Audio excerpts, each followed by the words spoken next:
வணக்கம். மாலை முறை செய்திகளை விரிவாக பார்ப்பதற்கு முன் தலைப்புச் செய்திகளை பார்க்கலாம். பொருளாதாரத்தில் பின்தங்கியவர்களுக்கு 10% இடஒதுக்கீடு மசோதா மாநிலங்களவையில் தாக்கல். வரலாற்று சிறப்புமிக்க மசோதாவால் இளைஞர்களுக்கு வேலைவாய்ப்பு பெருகும் என பிரதமர் மோடி நம்பிக்கை.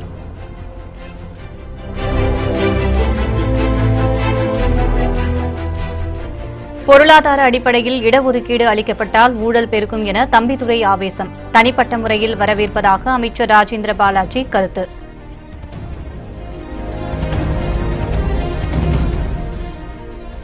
அரசியல்வாதிகளுடன் அரசு அதிகாரிகள் கைகோர்த்து நீதிமன்றத்துடன் விளையாடக்கூடாது. சென்னை உயர்நீதிமன்ற மதுரை கிளை நீதிபதிகள் எச்சரிக்கை.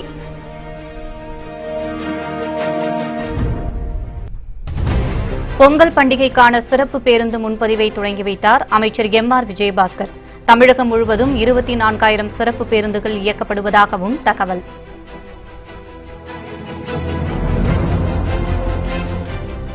மக்களுக்காக பணியாற்ற வேண்டும் என்பதற்காகவே எம்எல்ஏ எம்பிக்கள் தேர்வு. திருவாரூர் ஊராட்சி சபை கூட்டத்தில் மு.க. ஸ்டாலின் பேச்சு.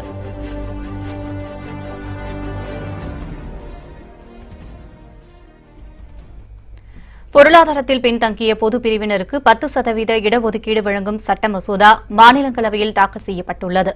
பொருளாதாரத்தில் பின்தங்கிய பொது பிரிவினருக்கு 10% இடஒதுக்கீடு வழங்கும் சட்ட திருத்த மசோதா மக்களவையில் நேற்று தாக்கல் செய்யப்பட்டது. இதன் மூலம் ஆண்டு வருமானம் 8 லட்சம் ரூபாய் உள்ளவர்களும் 5 ஏக்கருக்குள் நிலம் வைத்திருக்கும் பொதுப்பிரிவைச் சேர்ந்தவர்களும் கல்வி மற்றும் வேலைவாய்ப்புகளில் 10% இடஒதுக்கீட்டை பெற முடியும். இதனை நடைமுறைக்கு கொண்டுவர அரசியலமைப்பு சட்டம் 15, 16 பிரிவில் சட்ட திருத்தம் செய்யப்பட்டு புதிய இடஒதுக்கீடு சட்ட மசோதா மக்களவையில் தாக்கல் செய்யப்பட்டது. இந்நிலையில் பொருளாதாரத்தில் பின்தங்கிய பொது பிரிவினருக்கு 10% இடஒதுக்கீடு வழங்கும் சட்ட மசோதா மாநிலங்களவையில் இன்று தாக்கல் செய்யப்பட்டது.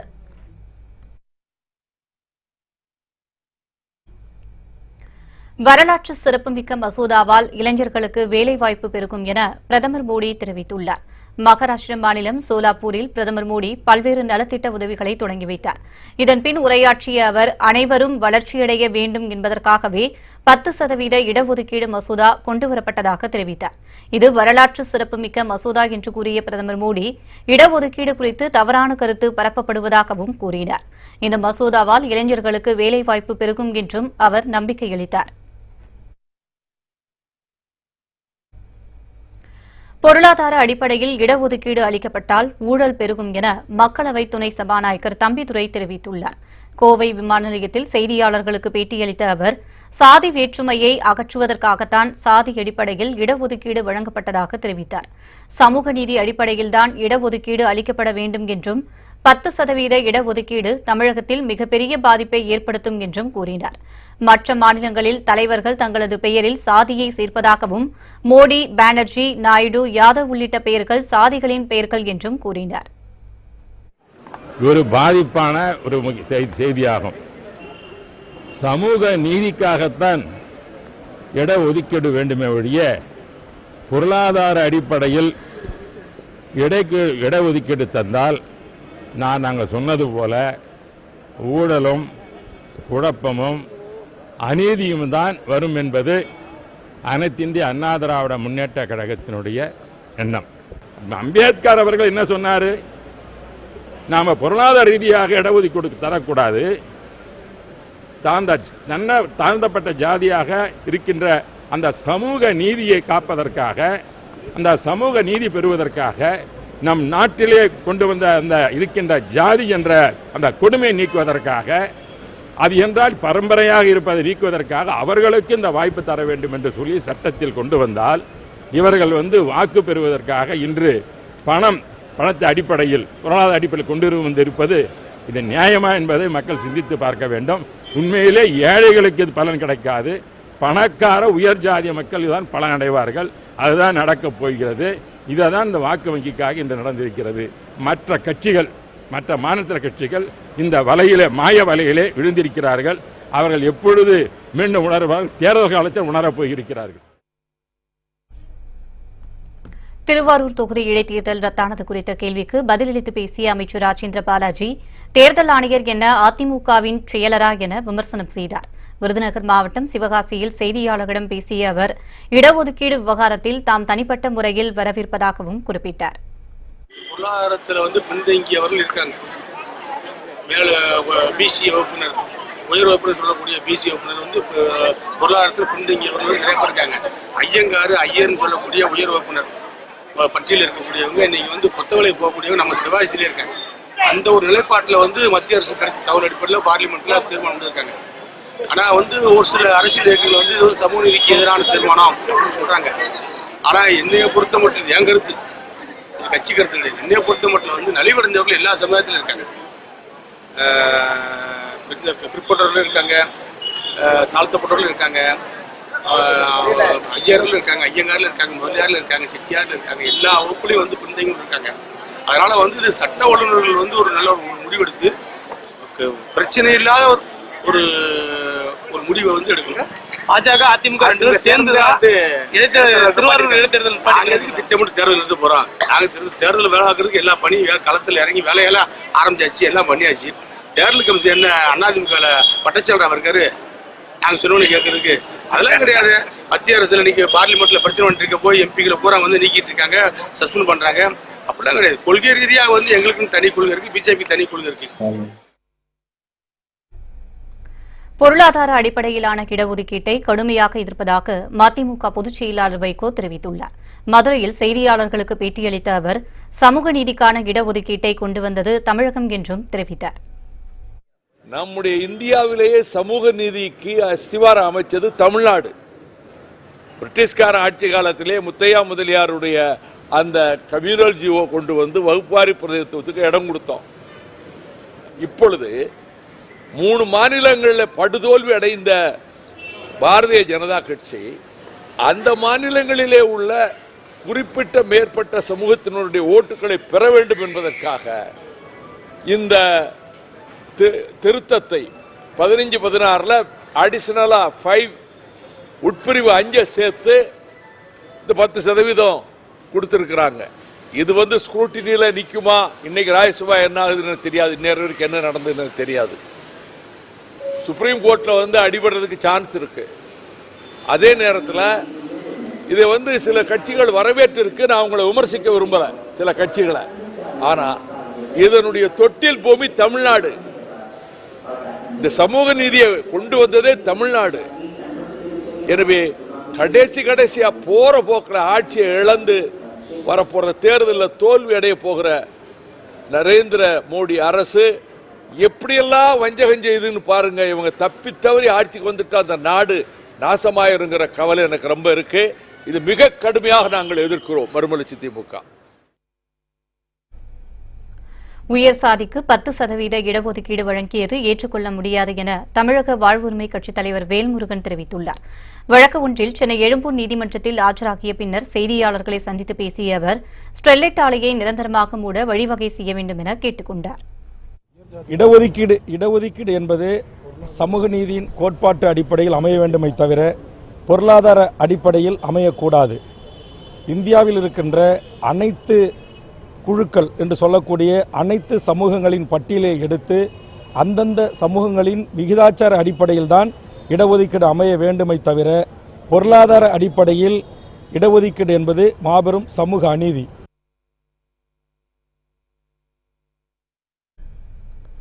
வறுமை கோட்டிற்கு கீழ் உள்ளவர்களை தவிர மற்றவர்களுக்கு பொங்கல் பரிசு வழங்க உயர்நீதிமன்றம் தடை விதித்துள்ளது.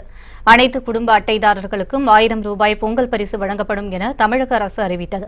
இதன்படி கடந்த 7ஆம் தேதி முதல் ரேஷன் கடைகளில் பொங்கல் பரிசு தொகுப்பு வழங்கப்பட்டு வருகிறது. இதனை எதிர்த்து சென்னை உயர்நீதிமன்றத்தில் வழக்கு தொடரப்பட்டது. இந்த வழக்கை விசாரித்த நீதிபதிகள் அனைத்து குடும்ப அட்டைதாரர்களுக்கும் பொங்கல் பரிசு வழங்குவது ஏன் என கேள்வி எழுப்பினர். கஜா புயல் பாதிப்புகளை சீரமைக்காமல் பொங்கல் பரிசு தொகையை வழங்க வேண்டிய அவசியம் ஏன் என்றும் அடுக்கடுக்கான கேள்விகளை தொடுத்தனர். நிதி பற்றாக்குறை உள்ள நிலையில் இதுபோன்ற பரிசு தொகை வழங்கினால் நிதி சுமை அதிகரிக்கும் என்றும் நீதிபதிகள் கருத்து தெரிவித்தனர். இதனால் வறுமை கோட்டிற்கு கீழே உள்ளவர்களுக்கு மட்டுமே பொங்கல் பரிசு வழங்க வேண்டும் என்றும் உயர்நீதிமன்றம் உத்தரவிட்டுள்ளது. அரசியல்வாதிகளுடன் அரசு அதிகாரிகள் கைகோர்த்து நீதிமன்றத்துடன் விளையாடக்கூடாது என உயர்நீதிமன்ற மதுரை கிளை நீதிபதிகள் எச்சரித்துள்ளனர்.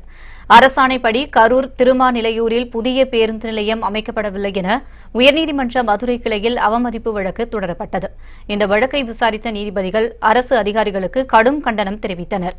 அரசியல்வாதிகளுடன் அரசு அதிகாரிகள் கைகோர்த்து நீதிமன்றத்துடன் விளையாடக்கூடாது என காட்டத்துடன் கூறினர். ஆட்சியாளர்கள் மாறலாம், ஆனால் அரசு அதிகாரிகள் மாற மாட்டார்கள் என்றும் மக்கள் நலனை கருத்தில் கொண்டு அரசு அதிகாரிகள் பொறுப்புணர்வுடன் செயல்பட வேண்டும் எனவும் தெரிவித்தனர். நீதிமன்ற உத்தரவை நிறைவேற்றாவிட்டால் கடும் நடவடிக்கை எடுக்கப்படும் என எச்சரித்த நீதிபதிகள் வழக்கை ஜனவரி 11ஆம் தேதிக்கு ஒத்திவைத்தனர்.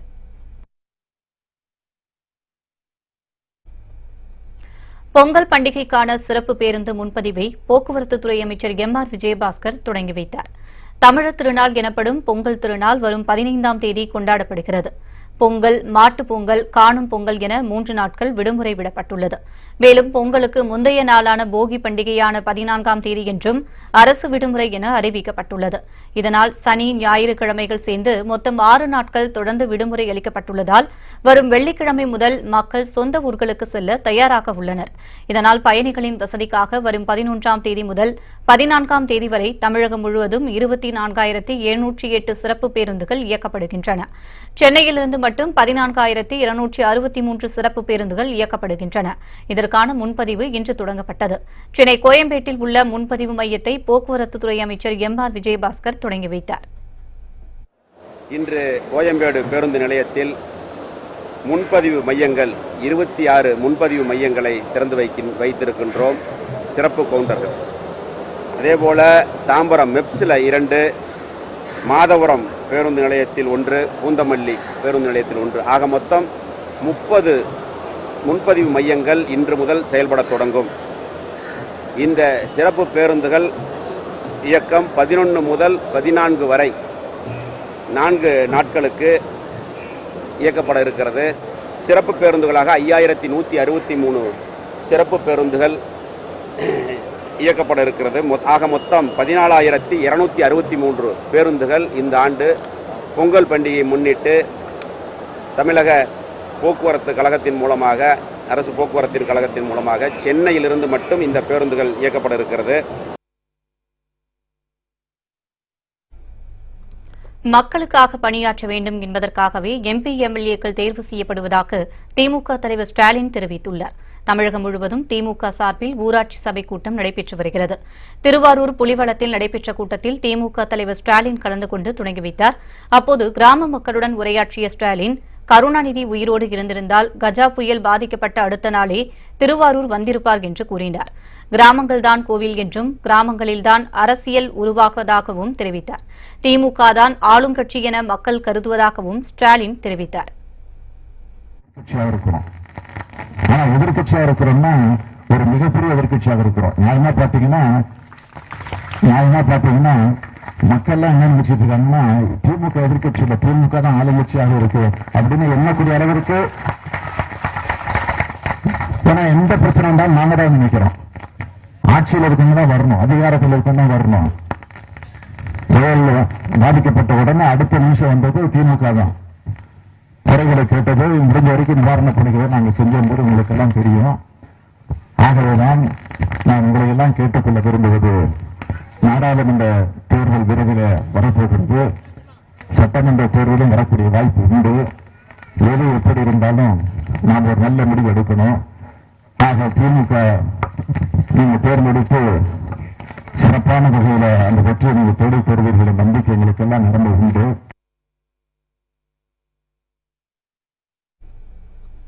மத்திய அரசின் பொருளாதார கொள்கைகளுக்கு எதிர்ப்பு தெரிவித்து 2வது நாளாக தொடரும் வேலைநிறுத்த போராட்டத்தால் மத்திய அலுவலக பணிகள் மற்றும் வங்கி சேவை முற்றிலும் முடங்கியது.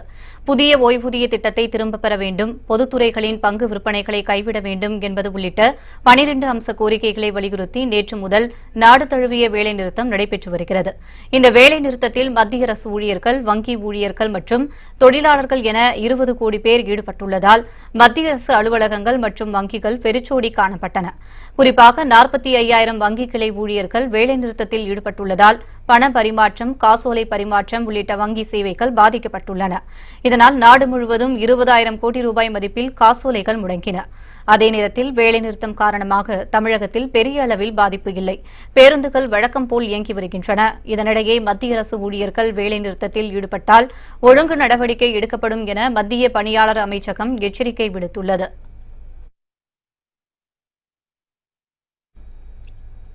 CITU உள்ளிட்ட பல்வேறு தொழிற்சங்கத்தினர் கிண்டி ரயில் நிலையத்தில் மறியல் போராட்டம் நடத்தியதால் பரபரப்பு நிலவியது. மத்திய மாநில அரசுகளை கண்டித்து 2ஆம் நாளாக இன்றும் வேலைநிறுத்த போராட்டம் நடைபெற்று வருகிறது. 12 அம்ச கோரிக்கைகளை வலியுறுத்தி ஆர்ப்பாட்டத்தில் ஈடுபட்டு வரும் அவர்கள் இன்று ரயில் மறியல் போராட்டத்திலும் ஈடுபட்டனர். சென்னையில் கிண்டி, எழும்பூர் உள்ளிட்ட பல்வேறு நிலையங்களில் ரயிலை மறிக்க முயன்ற போராட்டக்காரர்களை போலீசார் தடுத்து நிறுத்தினர். CITU மாநில தலைவர் சவுந்தரராஜன் தலைமையில் தடையை மீறி போராட்டம் நடத்தியவர்களை போலீசார் கைது செய்தனர். அப்போது இருதரப்பினருக்கும் இடையே தள்ளுமுள்ளு ஏற்பட்டது.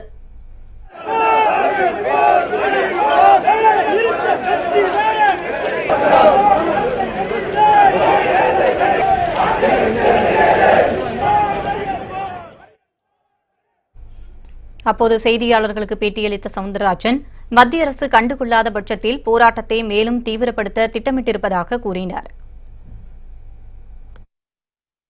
வேலை வாய்ப்பை அதிகப்படுத்த வேண்டும், வேலை குறைப்பு என்பதை தடுத்து நிறுத்தும் நடவடிக்கை வேண்டும், விவசாயிகளுக்கு கடன் தள்ளுபடி வேண்டும், விவசாய விளைபொருட்களுக்கு கட்டுப்படியாகும் விலை கிடைப்பதை உறுதி செய்ய வேண்டும், முறைசாரா தொழிலாளர்களுக்கு சமூக பாதுகாப்பு அனைத்திந்திய ஒருங்கிணைந்த சட்டம் இயற்றப்பட வேண்டும், பொதுத்துறைகளை தனியாருக்கு தாரை வார்க்கக்கூடாது. 12 அம்ச கோரிக்கைகளை வலியுறுத்தி இந்த வேலைநிறுத்தம் இந்திய அளவிலே நடைபெறுகிறது.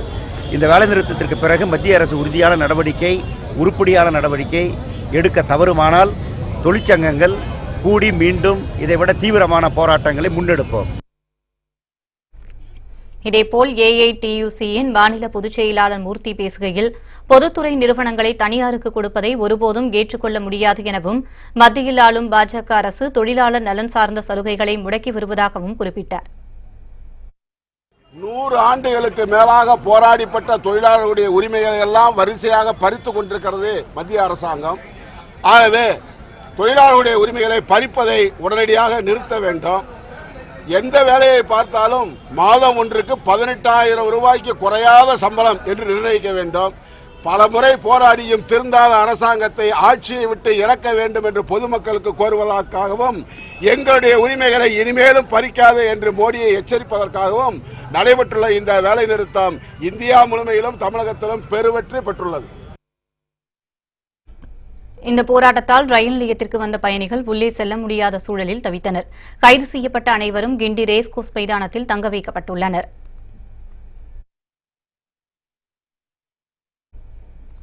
பனிரெண்டு அம்ச கோரிக்கைகளை வலியுறுத்தி 10 தொழிற்சங்கங்கள் நாடு தழுவிய அளவில் அறிவித்த 48 மணி நேர வேலைநிறுத்தத்தின் 2ஆம் நாளான இன்றும் போராட்டம் நீடிக்கிறது. மாநில போக்குவரத்து கழகங்கள், ஆட்டோ டாக்ஸி ஓட்டுநர் சங்கங்கள், வங்கி ஊழியர்கள், ஆசிரியர் சங்கங்கள், தொலைத்தொடர்பு துறையினர் உள்ளிட்ட பல்வேறு தரப்பினரும் இந்த போராட்டத்தில் ஈடுபட்டுள்ளனர். மும்பை, கொல்கத்தா, திருவனந்தபுரம், பெங்களூரு உள்ளிட்ட பெரிய நகரங்களில் பாதிப்பு கூடுதலாக இருந்தது. மேற்கு வங்கத்தில் சில இடங்களில் கல்வீச்சு போன்ற வன்முறை சம்பவங்கள் நடைபெற்றன. கேரளாவில் பள்ளிகளுக்கும் கல்லூரிகளுக்கும் 2 நாள் விடுமுறை விடப்பட்டுள்ளது.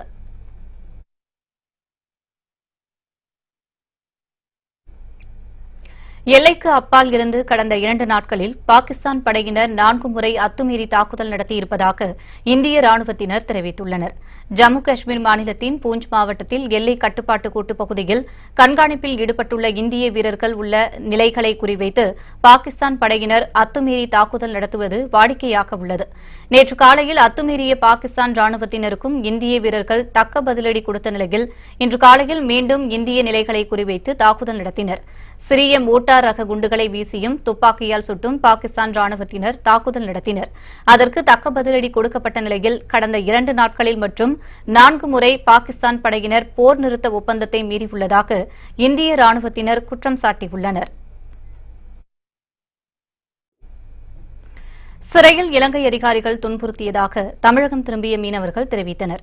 ராமேஸ்வரம், பாம்பன் பகுதியைச் சேர்ந்த 8 மீனவர்களையும், தூத்துக்குடி, திரேஷ்புரம் பகுதியைச் சேர்ந்த 8 மீனவர்களையும் எல்லை தாண்டி மீன்பிடித்ததாக இலங்கை கடற்படையினர் கைது செய்தனர்.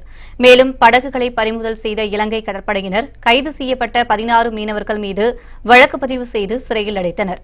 இதனையடுத்து மீனவர்களை விடுவிக்க கோரி CITU மீன்பிடி தொழிற்சங்கத்தினர் சென்னையில் உள்ள இலங்கை தூதரக அதிகாரிகளை சந்தித்து மனு அளித்தனர். இதன்படி இலங்கை நீதிமன்றம் கைது செய்யப்பட்ட 16 மீனவர்களை கடந்த வாரம் விடுதலை செய்தது. இந்நிலையில் விடுவிக்கப்பட்ட தமிழக மீனவர்கள் இன்று விமானம் மூலம் சென்னை திரும்பினர்.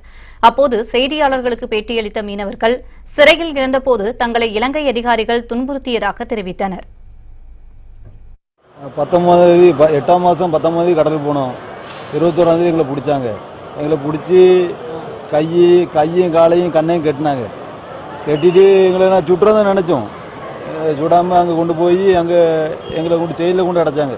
அவன் பிடிச்சி ஒரு நாள் எங்களை சுட்டுறதா கூட நாங்கள் நிம்மதியாக செத்து போயிருப்போம். எங்களை ரொம்ப கொடுமைன்னா ரொம்ப கொடுமை. எங்களை யாருமே எங்களை தொடர்புக்குள்ளே வரல. எங்களுக்கு தேடி எம்பிசி எங்கள் இந்திய எம்பிசிலேருந்து எங்களை தேடி யாருமே வரல. ரொம்ப கஷ்டமான வாழ்க்கை. அங்கே போய் ரொம்ப நரகத்திலேருந்து செத்து பொழைச்சி தான் வந்திருக்கோம் இங்கே போய்.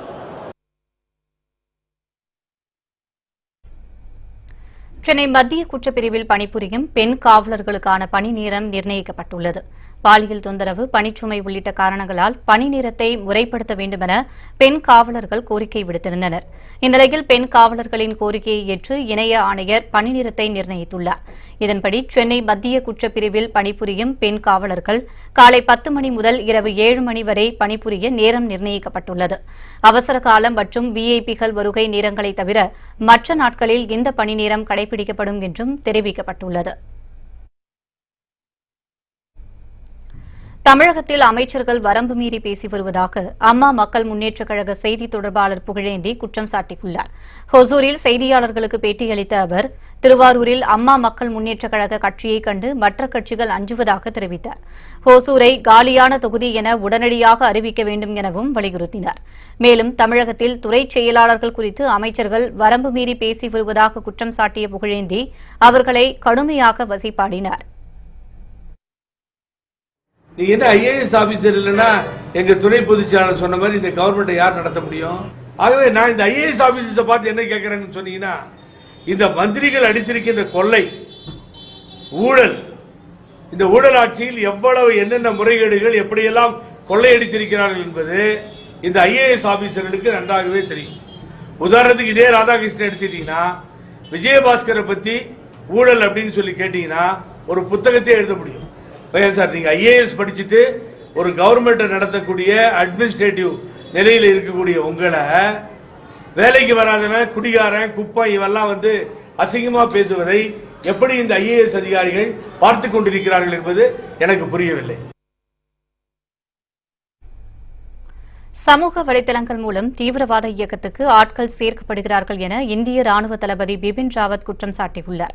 டெல்லியில் நடைபெற்ற நிகழ்ச்சியில் இந்திய ராணுவ தளபதி பிபின் ராவத் கலந்து கொண்டார். அதில் பேசிய அவர், மதம் குறித்து தவறான செய்திகளை பரப்புவதால் இந்தியாவிலும் காஷ்மீரிலும் பல வகையான பிரச்சினைகள் ஏற்படுவதாக குறிப்பிட்டார். சமூக வலைதளங்கள் மூலம் தீவிரவாத இயக்கத்துக்கு ஆட்கள் சேர்க்கப்படுகிறார்கள் என்றும் பிபின் ராவத் தெரிவித்தார். தீவிரவாதத்தை ஊக்குவிக்கும் சமூக வலைதளங்களை மத்திய அரசு கட்டுப்படுத்த வேண்டும் என பிபின் ராவத் கோரிக்கை விடுத்துள்ளார். புத்தம் புதிய செய்திகள் அவ்வப்போது முழுமையாக மாலை முரசு தொலைக்காட்சி வழங்கும். இணைந்திருங்கள் மாலை முரசு தொலைக்காட்சியுடன். வணக்கம்.